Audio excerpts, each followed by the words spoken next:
High বন্ধুরা, একটা quick reading দিয়ে দিচ্ছি তোমাদের যাদের যাদের মনে কোনো একটা প্রশ্ন চলছে আর তোমাদের হয়তো আনসার পাচ্ছ না যে কি হতে পারে বা নেক্সট কি আসতে চলেছে। একটা গাইডেন্স যারা যারা দেখছে এই মুহূর্তে তাদের জন্য গাইডেন্স দাও। ওকে, যারা যারা দেখছে এই মুহূর্তে তাদের জন্য গাইডেন্স।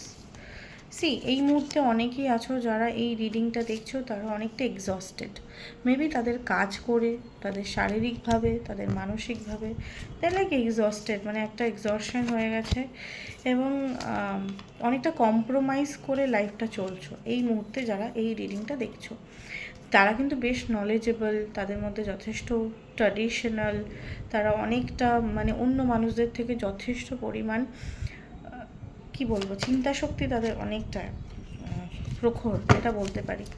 তাদের জন্য স্পিরিট একটাই কথা বলছেন যে একটা লাইফে নতুন ঝাঁপ দিতে হবে, একটা new faith, new level, new একটা জিনিস যেটা তোমার ইনার ভয়েস তোমায় বলছে, তোমার ভেতর থেকে একটা আওয়াজ আসছে নাও এই জিনিসে ট্রাস্ট করতে বলছে নতুন জিনিসটাকে। অ্যান্ড যেহেতু পাস্টে তোমরা ঠকেছো কারোর থেকে বা দেয়ার ইজ সামওয়ান যে তোমার লাইফেও হয়তো রয়েছে এই মুহূর্তে, বাট ট্রাস্ট দ্য প্রসেস। এখানে স্পিরিট বলছে যে সময়টাকে ট্রাস্ট করো, অনেক কিছু রিভিল হতে চলেছে।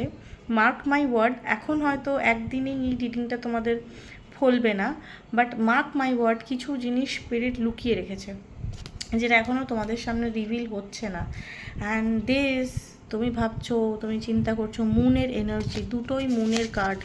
And moon is very secretive. Moon কিন্তু রিভিল করতে চায় না, মুন বলতে চায় না। মুন এখন তোমাদের অবস্থা এরকম, এখন তোমরা ভাবছো যে nothing is going to happen, আমি যে জালে জড়িয়ে গেছি সেই জালেই মেবি আমার হোল লাইফ আমি কাটাবো। But there is some person, there is God, there is someone যে King of Cups and the love and কী বলবো একটা ইমোশনাল সাপোর্ট। এই যে জার্নিটা, এই যে চ্যারিয়েটের জার্নিটা তুমি জাস্ট ক্রস করবে ওই পারে, সেই অপেক্ষার যে ফল, সেই ফলটা কিন্তু ওয়েট করছেন।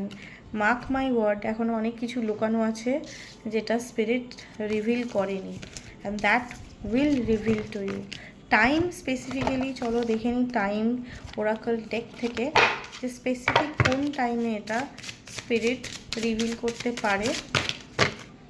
ও মাই গড, স্পেসিফিক কোন টাইমে দেখো স্পিরিট মোটামুটি এটা স্প্রিং টাইম নাগাদ রিভিল করতে পারে। মেবি স্প্রিং মানে ফেব্রুয়ারি মার্চ, ওই সময়টা অনেক বেশি সিগনিফিকেন্ট।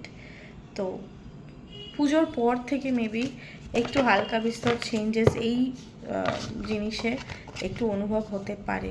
ওকে, চলো, থ্যাংক ইউ, টাটা, বাই বাই।